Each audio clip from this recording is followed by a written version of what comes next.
नमस्कार, मी राजेंद्र तिडके आणि आपण पाहतात युवा दर्पण लाईव्ह। सुरुवातीला पाहूयात आजच्या 8 ठळक घडामोडी। देवेंद्र फडणवीसांचा सुनेत्र पवारांचा VSR कंपनीच्या विमानातून प्रवास, राजकीय वर्तुळात चर्चा। DGCA कडून 4 विमाने ग्राउंड। रोहित पवारांनी घेतली देवेंद्र फडणवीसांची भेट, अजितदादांच्या अपघाताची पारदर्शक चौकशीची मागणी। विधिमंडळात विजय वडेट्टीवारांविरोधात हक्कभंगाचा प्रस्ताव आणि आपला देश न्यायव्यवस्थेवर चालतो। अरविंद केजरीवाल प्रकरणी अण्णा हजारेंची प्रतिक्रिया, म्हणाले यापूर्वी कोर्टाचा निकाल नव्हता म्हणून आरोप केले। आणि आता बातमीपत्र बीड जिल्ह्याचं आणि राज्यातील इतर घडामोडींचं सविस्तर। बीड जिल्ह्यातील नागरिकांचे महसूल विभागाशी संबंधित प्रलंबित प्रश्न तातडीने सोडविण्यासाठी छत्रपती शिवाजी महाराज महसूल समाधान शिबिर अभियान टप्पा क्रमांक 1 राबविण्यात येत आहे। हे अभियान दिनांक 7 मार्च 2026 ते 15 मे 2026 या कालावधीत बीड जिल्ह्यातील सर्व महसूल मंडळात राबवण्यात येणार असून या अभियानाअंतर्गत दाखले वाटप, 7/12 अद्ययावत व फेरफार दुरुस्ती, जमीनविषयक प्रकरणांचा निपटारा, सामाजिक अर्थसहाय्य योजनांचे लाभ, डिजिटल 7/12 बाबत जनजागृती, आधार दुरुस्ती, मोजणी, PM किसान, तक्रार निवारण, जनता दरबार आदी महत्त्वाच्या सेवा एका दिवसात उपलब्ध करून देण्यात येणार आहेत। तरी सर्व नागरिक, शेतकरी व विद्यार्थ्यांनी आपल्या जवळच्या महसूल मंडळातील शिबिराची माहिती घेऊन या अभियानाचा जास्तीत जास्त लाभ घ्यावा असे आवाहन बीडचे जिल्हाधिकारी श्री विवेक जॉन्सन यांनी केले आहे। बीड जिल्ह्यातील रिक्त असलेल्या जागेसंदर्भात प्रशासनाने पोलीस पाटील या पदाची लेखी परीक्षा घेतल्यानंतर 22 तारखेला याबाबतचा निकाल घोषित करण्यात आला। तर दिनांक 25 फेब्रुवारी ते 28 मार्च या कालावधीत पोलीस पाटील पदाच्या मुलाखती होत असून दुसरीकडे माजलगाव तालुक्यातील पोलीस पाटील परीक्षेच्या निकालामध्ये प्रचंड गोंधळ झाला आहे। 2 दिवसांपूर्वी घोषित केलेल्या निकालात मुलाखतीसाठी पात्र असलेल्या उमेदवारांची यादी प्रसिद्ध करण्यात आली होती। मात्र अनेक उमेदवारांनी या निकालावर आक्षेप घेतल्यानंतर आज पुन्हा माजलगाव उपविभागातील पोलीस पाटील पदाचा निकाल घोषित करण्यात आला असून 2 दिवसांपूर्वी जे उमेदवार पात्र केले होते त्यांची नावे चक्क या यादीतून वगळलेली दिसून आली। त्यामुळे पोलीस पाटील भरती यामध्ये मोठा सावळा गोंधळ झाल्याचा आरोप उमेदवारांनी केला आहे। तर याबाबत जिल्हाधिकारी श्री विवेक जॉन्सन यांनीही स्पष्टीकरण दिले आहे। या पूर्ण भरती प्रक्रिया पोलीस पाटीलचा आपण किती पारदर्शक पद्धतीने करू शकतो तसे करण्याचा प्रयत्न केलेला आहे। आमच्या लेखिक परीक्षा खूप चांगल्या वातावरणामध्ये आणि खूप चांगल्या पद्धतीने आम्ही कंडक्ट केलेला आहे। त्यानंतर आता आमचा रिझल्टसुद्धा बऱ्यापैकी SDOsनी जाहीर केलेला आहे।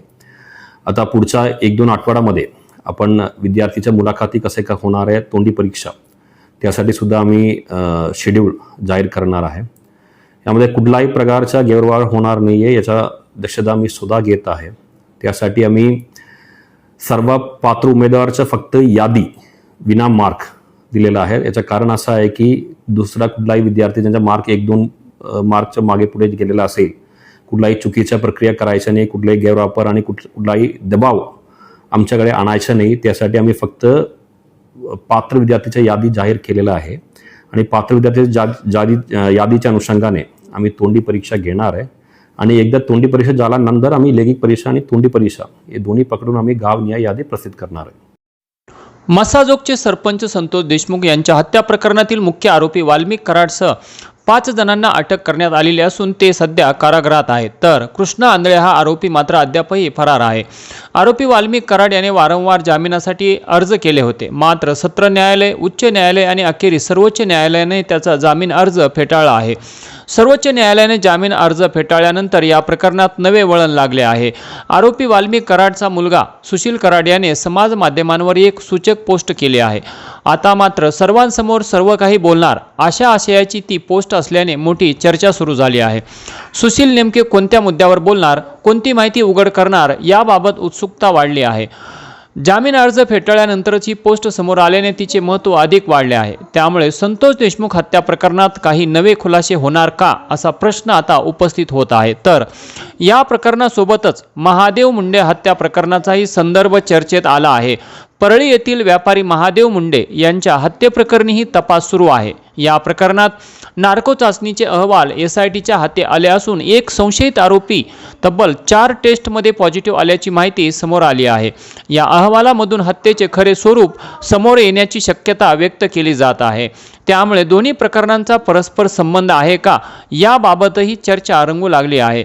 नार्को चाचणीचा अहवाल न्यायालयासमोर सादर केला जाणार असून तपास पथकाच्या मते या अहवालातून महादेव मुंडे हत्या प्रकरणाचा उलगडा होण्याची दाट शक्यता आहे. त्यामुळे एकीकडे न्यायालयीन लढा, दुसरीकडे सोशल मीडियावरील सूचक अशी पोस्ट आणि तिसरीकडे नार्को चाचणीचा अहवाल, या सर्व घडामोडींमुळे बीड जिल्ह्यातील वातावरण पुन्हा एकदा तापले असून राज्यभराचे लक्ष आता बीडकडे लागले आहे. दरम्यान याबाबत स्वर्गीय संतोष देशमुख यांचे बंधू धनंजय देशमुख यांचीही प्रतिक्रिया आली आहे. असतील त्या व्यक्तीचे, आरोपीचा मुलगा आहे तो, तर त्यांनी पोस्ट वगैरे टाकायला नाही पाहिजे. एक प्रेस कॉन्फरन्स घेतली पाहिजे आणि काय घडलं, कुणी राजाश्रय दिला, कुणी ह्या सगळ्या चुकीच्या गोष्टी घडवून दिल्या किंवा कुणाच्या सल्ल्यानं झाल्या, ह्या गोष्टी स्पष्ट करायला पाहिजेत. एवढा 14 महिन्याचा वेळ घालण्याची गरज नाही लागत. कारण खरंच जर तुम्ही याच्यामध्ये आज बोलायचं आहे, ते कधीतरी बोलायचंच आहे, तर तुम्ही पोस्ट टाकण्यापेक्षा डायरेक्ट बोललं पाहिजे की काय घडलंय, कुणी राजाश्रय दिला आहे, कुणी ही हिंमत दिली खून करूपर्यंत लोकांची लेकरं संपवण्यापर्यंतची, किंवा त्यांना नक्कीच सांगितलं असेल की मी आहे, मी काय होऊ देणार नाही. तर असं काहीतरी त्यांच्या डोक्यात असेल तर त्यांनी प्रेस कॉन्फरन्स घेऊन हे सगळं समाजापुढे आणलं पाहिजे. माजलगाव तालुक्यातील वांगी बुद्रुक येथील सरपंचाने शासकीय जमिनीवर अतिक्रमण केल्याप्रकरणी बीडचे जिल्हाधिकारी श्री विवेक जॉन्सन यांनी त्या संबंधित सरपंचावर मोठी कारवाई केली आहे. वांगी बुद्रुक तालुका माजलगाव जिल्हा बीड येथील ग्रामपंचायत सार्वत्रिक निवडणूक 2023 मध्ये अजय गुलाबराव जाधव यांची थेट जनतेतून सरपंचपदी निवड झाली. मात्र सरपंच यांच्या आईने शासकीय जमिनीवर अतिक्रमण करून त्यावर बांधकाम देखील केलेले होते. तसेच सदरील अतिक्रमणाची नोंद ही ग्रामपंचायतीच्या अतिक्रमण नोंदवहीमध्ये सन 1999 सालापासून अस्तित्वात आहे.